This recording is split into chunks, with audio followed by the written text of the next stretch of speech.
Movie start होती है और हम एक लड़के को देखते हैं। उस टाइम वो लड़का एक रूम में जाता है और उस रूम में 3 लोगों की डेड बॉडीज थी। वहाँ पर कुछ बुलेट्स भी गिरी हुई थी और वो वहाँ पर पड़ा बुलेट का एक कवर उठाता है और उसे देखकर वो अपने आप से पूछता है हु एम आई, और खुद ही आंसर करता है आई एम बेंजामिन, यानी मैं बेंजामिन हूँ। असल में ये लड़का इन्हीं बेंजामिन बर्लिन का एक मोस्ट वांटेड हैकर होता है और इंटरनेट की दुनिया में इसका यही नाम होता है, यानी हु एम आई। इसके बाद बेंजामिन यूरोपोल के साइबर डिवीजन के ऑफिस में जाता है और वहाँ उसकी मुलाकात एक फीमेल डिटेक्टिव से होती है। यहाँ वो डिटेक्टिव बेंजामिन से कहती है कि तुम मुझसे मिलना चाहते थे ना, तो अब बोलो क्या वजह थी, क्या काम था। अब बेंजामिन यहाँ पर कुछ बोलता तो नहीं, लेकिन अंदर ही अंदर वो ये सोचता है कि मैं एक ऐसी दुनिया में फंस चुका हूँ जिसका ना तो कोई स्टार्ट है और ना ही कोई एंड है। और इसके बाद कहानी यहाँ से फ्लैशबैक में चली जाती है, जहाँ बेंजामिन उस डिटेक्टिव को अपने बारे में बताना शुरू करता है। वो कहता है कि मैं बचपन से ही सुपर हीरो बनना चाहता था और मैं वो काम करना चाहता था जो किसी ने भी ना किया हो, यानी जो कोई कर ही ना सकता हो। जिस तरह बैटमैन, सुपरमैन और स्पाइडरमैन के पेरेंट्स को उनके बचपन में ही मार दिया गया, बिल्कुल इसी तरह मेरे पास भी एक कहानी है। जब मैं पैदा हुआ था तो मेरे फादर हमें हमेशा के लिए छोड़कर फ्रांस चले गए थे और फिर जब मैं 8 साल का हुआ तो मेरी मदर ने सुसाइड कर ली। जो मेरी दादी के फादर थे वो वर्ल्ड वॉर 2 में मारे गए, तो जाहिर सी बात है कि वो रशिया से खुद तो वापस कभी भी नहीं आए, लेकिन उनके जो साथी थे वो 3 बुलेट्स के कवर लेकर आए और उनको मेरी मदर ने हमेशा संभाल कर रखा एक छोटे से बॉक्स में। मेरी मदर के मरने के बाद मेरी दादी ने ही मुझे संभाला और मुझे बड़ा किया। इसके बाद ये कहानी वापस से प्रेजेंट टाइम में आती है, जहाँ वो डिटेक्टिव बेंजामिन से कहती है कि मैं कोई साइकोलॉजिस्ट नहीं हूँ, इसीलिए तुम मुझे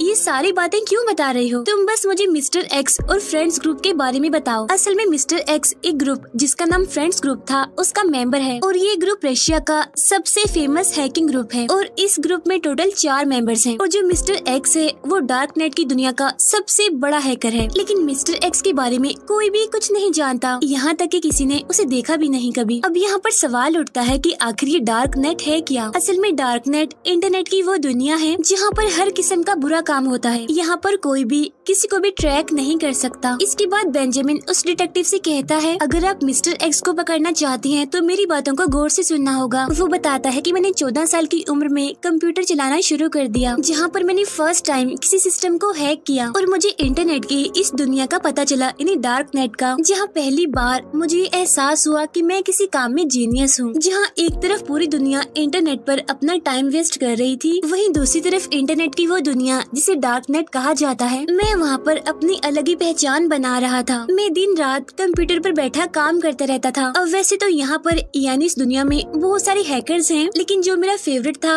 जो मेरा हीरो था, वो सिर्फ एक ही था और वो था मिस्टर एक्स। क्योंकि मिस्टर एक्स के बारे में कोई कुछ नहीं जानता। वो कहाँ से कहाँ पर बैठकर अपने सिस्टम को ऑपरेट करता है, कुछ भी नहीं, लेकिन वो सभी हैकर्स के लिए रोल मॉडल है। अब यहाँ पर हमें मिस्टर एक्स के 3 रूल्स भी पता चलते हैं। पहला ये कि कोई भी सिस्टम सेफ नहीं है और इसीलिए आप हमेशा वही काम करें जो इम्पॉसिबल हो, और साइबर की दुनिया पर इन्हीं साइबर स्पेस में एंजॉय करो, मस्ती करो। फिर बेंजामिन आगे बताता है कि मुझे पिज्जा डिलीवरी का काम करना पड़ता था और एक रात जब मैं पिज्जा डिलीवर करने के लिए कुछ स्टूडेंट्स के पास गया तो वहाँ पर मैंने एक लड़की को देखा जिसका नाम मरी था। मरी कभी मेरे साथ ही पढ़ती थी और मैं उसे पसंद करता था। वो मेरी फ्रेंड भी थी, लेकिन उस टाइम उसने मुझे नहीं पहचाना। वो सारे स्टूडेंट्स एग्जाम्स की तैयारी कर रहे थे, लेकिन एग्जाम में मरी की तैयारी नहीं हुई थी, तो इसकी वजह से वो फेल हो सकती थी और मैं मरी की इस चीज में हेल्प करना चाहता था ताकि मैं उसे इम्प्रेस कर सकूं, उसके लिए सुपर हीरो बन सकूं। फिर मैं उसकी यानी मरी की हेल्प करने के लिए उसकी यूनिवर्सिटी में चला गया, जहाँ मैंने सर्वर को हैक करके क्वेश्चन पेपर को कॉपी कर लिया। लेकिन तभी वहाँ पर सिक्योरिटी वाले आ जाते हैं और मैं पकड़ा जाता हूँ। अब क्योंकि मेरा पहले से ही कोई क्रिमिनल रिकॉर्ड नहीं था, इसीलिए मुझे 50 घंटे की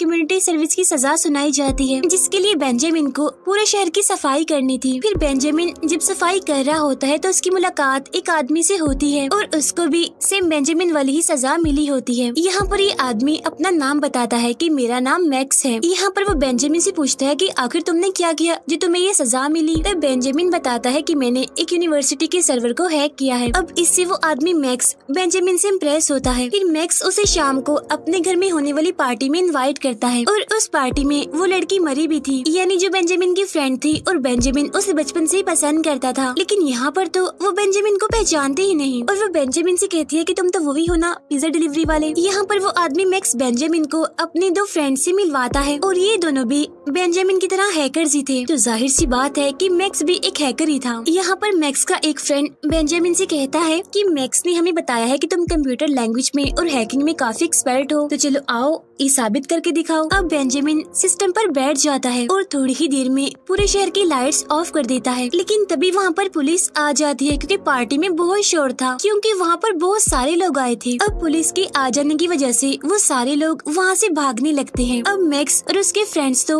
वहाँ से निकल जाते हैं, लेकिन मरी और बेंजामिन एक साथ थे। अब यहाँ पर मरी को सब कुछ याद आ जाता है, यानी वो बेंजामिन को पहचान लेती है कि वो दोनों कभी फ्रेंड्स हुआ करते थे। इसके बाद ये चारों यानी बेंजामिन, मैक्स और उसके फ्रेंड्स एंजॉय करने के लिए एक गवर्नमेंट सेमिनार में जाते हैं और वहाँ हिटलर के ऊपर प्रेजेंटेशन चल रही थी। अब ये लोग वहाँ के सर्वर को हैक कर लेते हैं और जिस स्क्रीन पर हिटलर की प्रेजेंटेशन चल रही थी, ये वहाँ पर हिटलर की फनी वीडियोस बना देते हैं, जिसे देखकर वहाँ पर बैठे हुए सारे लोग काफी हैरान हो जाते हैं। लेकिन जो वहाँ की सिक्योरिटी होती है उसे ये बात पता चल जाती है कि इस वैन में बैठकर कोई ये सब कुछ कर रहा है। लेकिन इससे पहले कि सिक्योरिटी वाले इन्हें पकड़ पाते, ये लोग वैन लेकर वहाँ से भाग जाते हैं। अब कहानी वापिस से प्रेजेंट टाइम में आती है, यानी जहाँ बेंजामिन उस डिटेक्टिव के सामने बैठा होता है। यहाँ वो डिटेक्टिव कहती है कि भला मैं तुम्हारी बातों पर यकीन क्यों करूँ। फिर बेंजामिन उस डिटेक्टिव को उसकी पर्सनल डिटेल्स बताने लगता है। वो बताता है कि मैंने यहाँ पर आने से पहले तुम्हारे सिस्टम को हैक करके तुम्हारी सारी इंफॉर्मेशंस निकाल ली थी। इसके बाद ही चारों मिलकर बेंजामिन की दादी के घर को अपना हेडक्वार्टर बना लेते हैं। ये लोग अपना एक ग्रुप भी बनाते हैं और ये लोग इस ग्रुप का नाम क्ले रखते हैं। उधर वो उस डिटेक्टिव को बताता है कि हम लोग हैकिंग की दुनिया में अपना नाम फैलाने के लिए एक के बाद एक बहुत सारी हैकिंग करते चले गए, जिससे हमारा नाम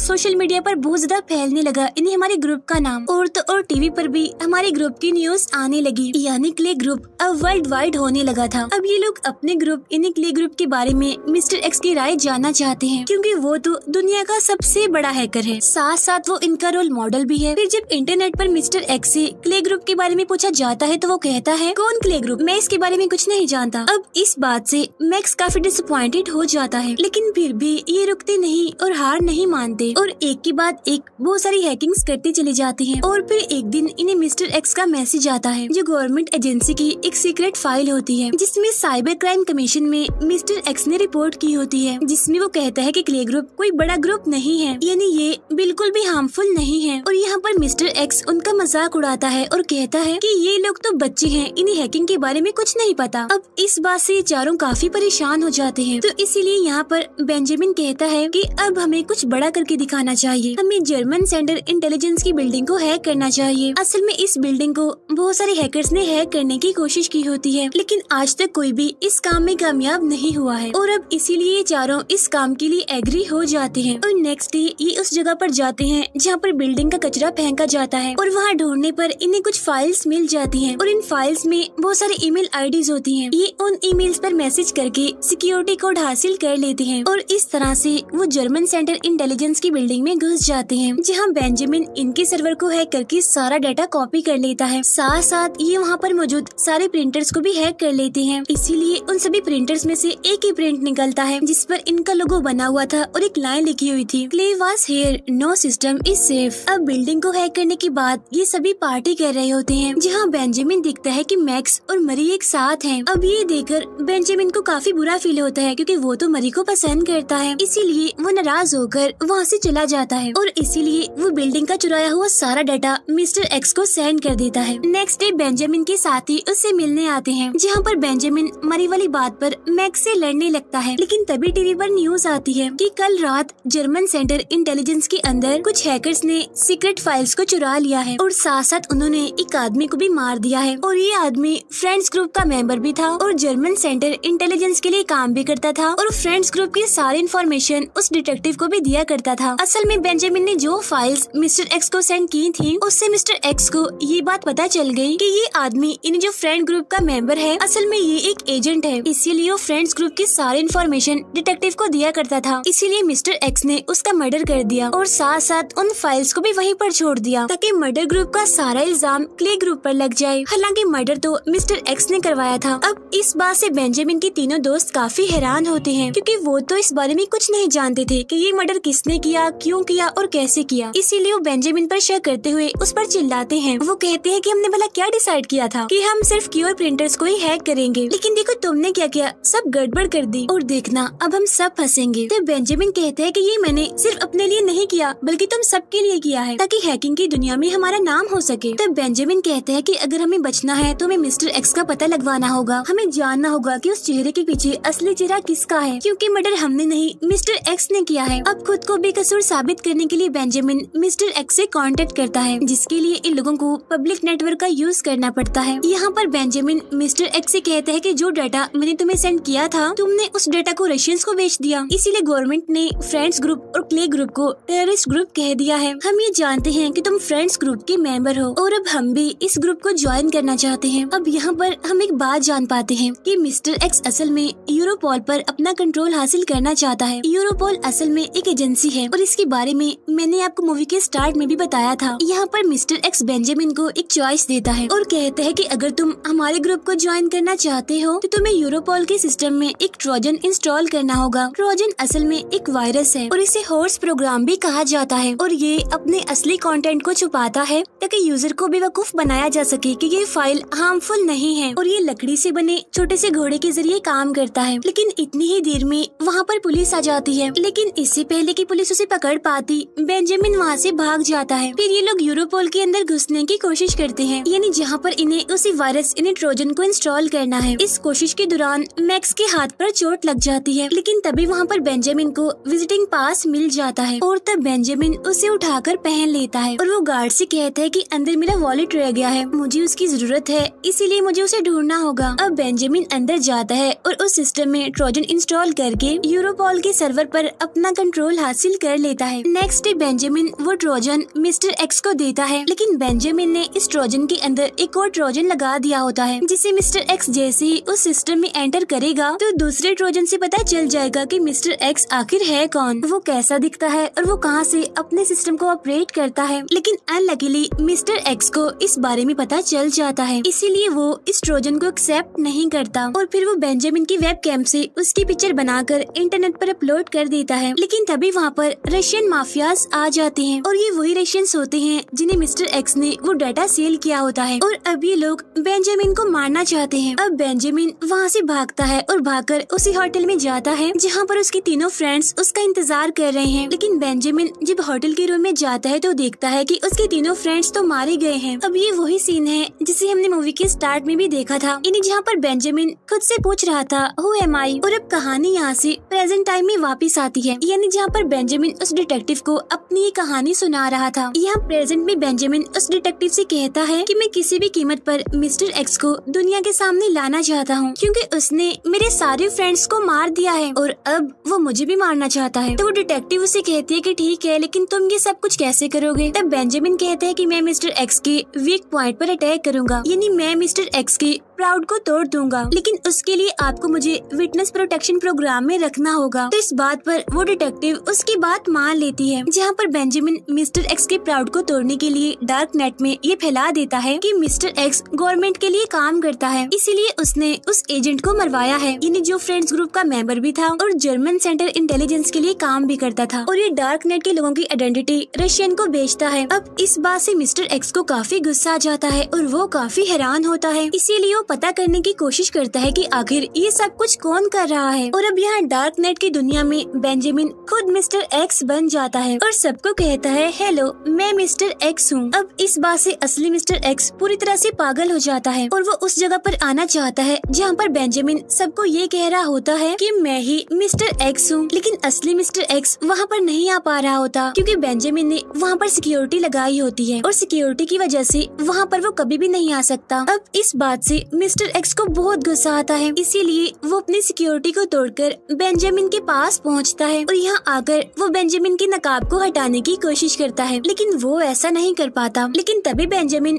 खुद ही अपना नकाब हटा देता है और कहता है ये देख लो, मैं बेंजामिन हूँ, लेकिन अब मैं ये भी जान गया हूँ कि तुम कौन हो। असल में यहाँ पर मिस्टर एक्स की आइडेंटिटी का पता चल जाता है, यानी ये एक अमेरिकन है जो न्यूयॉर्क सिटी में रहता है। ये 19 साल का लड़का है और FBI इसे अरेस्ट कर लेती है। यहाँ वो डिटेक्टिव बेंजामिन से कहती है कि अब तुम रेडी हो जाओ, क्योंकि कुछ ही टाइम के बाद तुम आजाद हो जाओगे, तुम्हें एक नई जगह, एक नई पहचान मिल जाएगी। तब ये कहकर वो डिटेक्टिव वहाँ से जाने लगती है, लेकिन तभी उसे बेंजामिन के हाथ पर चोट का निशान दिखाई देता है। और अब यहाँ पर उस डिटेक्टिव को शक होता है बेंजामिन पर, क्योंकि ये निशान वैसा ही था जैसा मैक्स के हाथ पर भी बना था। यानी जब ये लोग यूरोपॉल के ऑफिस में घुसने की कोशिश कर रहे थे। अब वो डिटेक्टिव इस बात को इन्वेस्टिगेट करने के लिए वहाँ से निकलती है और वहाँ से वो सबसे पहले बेंजामिन के घर जाती है और वहाँ पर उसे मेडिसिन के कुछ रैपर मिलते हैं। इसके बाद वो सीधा जाती है मरी के पास और वो उसे बेंजामिन की पिक्चर दिखाकर उसके बारे में पूछती है। अब पहले तो यहाँ पर मरी बेंजामिन को पहचान ही नहीं पाती, लेकिन जब वो उसे उसका नाम बताती है तो मरी पहचान लेती है। वो कहती है कि हाँ याद आ गया, ये मेरे साथी मेरे स्कूल में ही पढ़ता था, लेकिन बहुत साल हो गए हैं मैंने इसे नहीं देखा। इसके बाद वो डिटेक्टिव सीधा उस डॉक्टर के पास जाती है जिसने बेंजामिन की मदर का ट्रीटमेंट किया था। यहाँ डॉक्टर उस डिटेक्टिव से कहता है कि बेंजामिन की मदर को मल्टीपल पर्सनैलिटीज डिसऑर्डर था और उसकी मदर के अंदर 4 पर्सनैलिटीज थी, इसीलिए बाद में उसकी मदर ने सुसाइड कर लिया। तो वो डिटेक्टिव डॉक्टर से पूछती है क्या ये बीमारी बेंजामिन में भी हो सकती है, जिस पर वो डॉक्टर कहते हैं कि हाँ बिल्कुल हो सकती है, ऐसा पॉसिबल है। फिर वो डिटेक्टिव बेंजामिन की दादी के घर जाती है, जहाँ पर उसे वही छोटा सा बॉक्स दिखता है जिसमें उसकी दादा के वर्ल्ड वॉर 2 के गोलियों के कवर रखे हुए थे। और अब यहाँ उस डिटेक्टिव को सारी बात समझ आ जाती है, इसीलिए वो सीधा बेंजामिन के पास जाती है और उसे कहती है कि होटल के रूम में हमें एक भी डेड बॉडी नहीं मिली, यानी जो तुमने बताया था कि तुम्हारे फ्रेंड्स की डेड बॉडीज वहाँ से मिली थी, क्योंकि ऐसे कोई इंसान थे ही नहीं, एग्जिस्ट करते ही नहीं थे, और जो कुछ तुमने बताया वो सब कुछ तुम्हारी इमेजिनेशंस थी, और आज तक जो कुछ भी हुआ वो तुमने अकेले किया है, और तुम्हें विटनेस प्रोटेक्शन प्रोग्राम नहीं दिया जा सकता क्योंकि तुम मेडिकली फिट नहीं हो, और तुम्हें भी अपनी मदर की तरह मल्टीपल पर्सनैलिटीज डिसऑर्डर है, यानी ये एक तरह की बीमारी है, इसीलिए गवर्नमेंट का रूल है और मैं कुछ नहीं कर सकती इसमें। तो बेंजामिन कहते हैं कि नहीं मैं बिल्कुल फिट हूँ, मुझे कोई बीमारी नहीं है और अपनी मदर जैसी बीमारी तो मुझे बिल्कुल भी नहीं है, और आपने मुझे विटनेस प्रोटेक्शन का प्रॉमिस किया था। तो वो डिटेक्टिव कहती है कि आई एम सॉरी बट मैं कुछ नहीं कर सकती, ये गवर्नमेंट का रूल है। फिर वो डिटेक्टिव उसे सर्वर रूम में ले जाती है और 5 मिनट का टाइम देते हुए वो उसे कहती है कि तुम्हारे पास ये एक चांस है, तुम अपनी आइडेंटिटी को बदल सकते हो। अब बेंजामिन सर्वर रूम में अपनी आइडेंटिटी को बदलता नहीं बल्कि बिल्कुल ही खत्म कर देता है। इसका मतलब ये है कि बेंजामिन का कोई रिकॉर्ड, कोई पहचान नहीं है, और तो और उसका कोई वजूद भी नहीं है, वो तो एग्जिस्ट करता ही नहीं है। फिर वो डिटेक्टिव उसे अपनी गाड़ी में बिठाती है और एक जगह पर ले जाकर छोड़ देती है। नेक्स्ट सीन में हम देखते हैं कि बेंजामिन एक शिप पर होता है जहाँ पर उसके साथ मैक्स, उसके फ्रेंड्स और मरी भी होते हैं। असल में उस टाइम बेंजामिन ने उस डिटेक्टिव को कंट्रोल किया था और उसे ये मनवाया था कि उसे कोई भी बीमारी नहीं है, यानी असल में उसने अपने दोस्तों को यानी अपने रूपों को बचाने के लिए ऐसा किया था। जी हाँ बिल्कुल, बेंजामिन को भी अपने मदर की तरह ही मल्टीपल पर्सनैलिटी डिसऑर्डर था। यानी मूवी में जिसको भी हमने देखा वो बेंजामिन के रूप ही थे। और इसी सस्पेंस के साथ ये मूवी यहीं पर एंड हो जाती है। Thank you for watching.